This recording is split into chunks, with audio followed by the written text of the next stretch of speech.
Good morning. මේ තමයි මගේ පළවෙනි මිනි vlog එක. පළවෙනි කිව්වට අන්තිම එක වෙන්නත් පුළුවන්. මොකද මම සාමාන්‍යයෙන් මේවට එච්චර දක්ෂ කෙනෙක් නෙවෙයි. ඊයේ ඒ කියන්නේ ඔක්තෝබර් 10 වෙනිදා උදේ මට පොඩි වැඩ වගේක් තිබ්බා. ඒ වැඩත් ඉවර කරගෙන අම්මයි මායි කෙලින්ම ආවේ බීච් එකට. මේ ඉතින් මගේ අම්මා එයා තමයි මගේ හැම වැඩේටම මට සපෝට් කරන්නේ, මගේ පිටිපස්සෙන් ඉන්නේ, මගේ හයිය. කිව්වොත් මං හරි.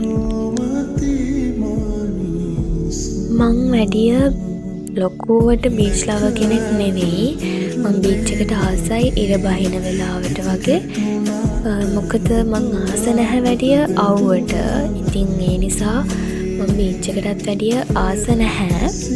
මං ආස ගස් ගොඩාක් තියෙන, ගොඩක් වාහන සද්දේ නැති ඒ වගේ තැන්වලට, නිකන් කැලෑවල්, නැලතොල, ගංගා ඒ වගේ තියෙන තැන්වලට තමයි මං ගොඩාක් ආස.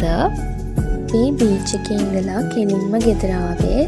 එතකොට දවල් 1:00 විතර ඇති. ඉතින් මහන්සියට නාලා කාලා එහෙම ඇඳලා විතරයි මතක. ආය හැරුණේ හරියටම 3:40ට. කොහොම හරි ඊට පස්සේ රැස්ති වුණා මොඩතරින්ද බලන්න යන්න. මොකද මොඩතරින් දෙනකම් මාස ගාණක් බලන් හිටියා. මාර ආසාවෙන් බලන් හිටිය ෆිල්ම් එකක් ඒක. කොහොම හරි අම්බලන්ගොඩ රීගල් එකේ ඊයේ මොඩතරින්ද ෂෝ ටයිම් එක තිබ්බේ හවස 4ට.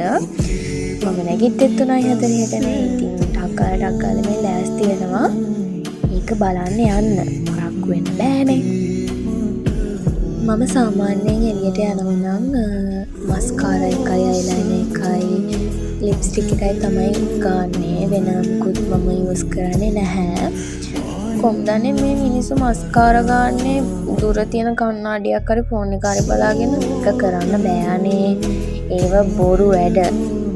මට සාමාන්‍යයෙන් මස්කාරා එක ගන්න නම් ටිකක් වෙලා යනවා. මොකද මම හොඳට වෙලා අරගෙන ටිකක් වැඩිපුර පාරක් ගන්නවා මස්කාරා එක. මොකද එහෙම කීප පාරක් මස්කාරා එක යූස් කරාම හරිම ලස්සනයි. ඔයාලත් එක පාරක් විතරක් ගන්න නැතුව කීප පාරක්ම මේ මස්කාරා එක ගන්න හරිම ලස්සනයි. අද නම් ඔන්න මේ මට එහෙම ලොකුවට මොකක් කරන්න වෙලා තිබ්බේ නැහැ. ඉතින් මස්කාරා එකයි ලිප්ස්ටික් එකයි විතරයි ගෑවේ. සහ අයිබ්‍රෝ එක පොඩ්ඩක් හදා ගන්නවා. එච්චරයි. මට සාමාන්‍යයෙන් වැඩිපුරම තියෙන්නේ ලිප්ස්ටික්. මොකද මම මාර මාසයි ලිප්ස්ටික් වලට. ඒකෙන් රෙඩ් කලර් වලට තමයි මම මාර ආස. මම දන්නේ මට ඒක මැච් වෙනවද කියලා. හැබැයි මම ආසයි. මේ ඉතින් අහිංසක මම. හැබැයි අහිංසකයි කියවට මම මාර නපුරේ කියලා තමයි ගොඩක් අය කියන්නේ. මේ තියෙන්නේ මගේ පර්ෆියුම් එක. මේක විතරයි මට හරියන මං ආස සුවඳකට මට හම්බුනේ. මේකයි තව එක පර්ෆියුම් එකක් තියෙනවා. ඒ දෙක විතරයි මට හම්බුනේ. ඒ දෙකට අමතරව හොඳ පර්ෆියුම් එකක් නම් මට තාම හම්බුනේ නැහැ.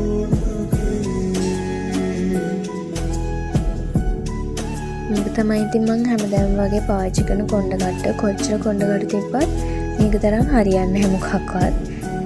ඉතින් ඒකත් ගහගෙන දැන් දුවන් තමයි තියෙන්නේ. හැබැයි දුවන්න ලෑස්ති වෙද්දි තමයි මතක් වුණේ ඔරලෝසුවයි ඉයරින්ග්ස්යි මට අමතක වුණා කියලා. ඉතින් ඒකත් දාගෙන ටක් ගාලා ගියා. මං කොහොමද ගෙදරින් පිටත් වෙද්දිත් 4:05 වගේ තමයි තිබ්බේ. කොහොම හරි වාසනාවට 4:05 වෙද්දි අපි හෝල් එකේ හිටියා. අපේ වාසනාවට ෆිල්ම් එක පටන් ගන්න තිබ්බේ නෑ. අපි යද්දි අපි ගිහිල්ලත් විනාඩි කිහිපයකට පස්සේ තමයි ෆිල්ම් එක පටන් ගත්තේ. ඉතින් ෆිල්ම් එක ගැන කිව්වොත් එහෙම හරිම ලස්සනයි. හිතන්නවත් නැති විදිහේ ෆිල්ම් එකක්. කවදාකවත් බැලුවේ නැති විදිහේ ෆිල්ම් එකක්. ඒක මාර ලස්සනයි. හරිම කියන්නේ බලන් ඉන්න ආස හිතෙනවා. ආයෙ බලන්න හිතෙන ෆිල්ම් එකක්. සමහර තැන්වල දුක හිතෙනවා. ගොඩක් hina යනවා. අන්තිම වෙනකම් hina වෙන්න පුළුවන් විදිහේ ෆිල්ම් එකක්. ඉතින් ඔයාලත් බැලුවේ නැත්නම් අනිවාර්යයෙන්ම ගිහිල්ලා බලන්න. මගේ මිනි vlog එක මම මෙතනින් ඉවර කරනවා. මොකද මට ෆිල්ම් එකෙන් එළියට එද්දී ෆෝන් එකේ බැටරි තිබ්බේ නෑ ආයෙ වීඩියෝ කරන්න. ෆෝන් එක ගෙදරදී ඔෆ් වෙලා තිබ්බේ. එහෙනම් මං යනවා. බයි බයි. අනිවාර්යයෙන් මොඩතරින්ද බලන්න. අම්මා පුතේ ඔය මෝඩකමට සීමාවක් තියෙන්න ඕනේ. අර සමන්ති දැකපු ඉන්න හොඳයි. නැත්තම් පුරුෂ මැරෙනවා. ආන්නේ අම්මා එළවැසි වුණාම පැටි ආහාර පැටියෙක් වෙන්න බෑ. තාත්තගේ අම්මයි අපේ ගෙදර. අපේ අම්මයි ආච්චි කියන්නේ ණයට